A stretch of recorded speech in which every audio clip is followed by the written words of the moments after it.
उठलाली लहंगा लैया महंगा वाला कान में के बाली तबे निक लागी जीजा उठ के उठलाली नैका डिजाइन के नैका क्लिप फेर लबली लई है जीजा जी नैका डिजाइन के नैका क्लिप फेर लबली लई है जीजा जी अपना छोटकी साली के उठलाली लई है जीजा जी अपना छोटकी साली के उठलाली लई है जीजा जी अपना छोटकी साली के उठलाली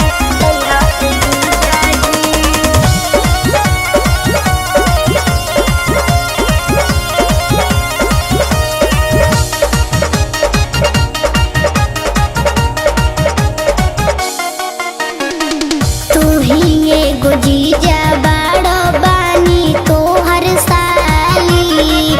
बड़ी चान कटले बाड़ो बुझ के घर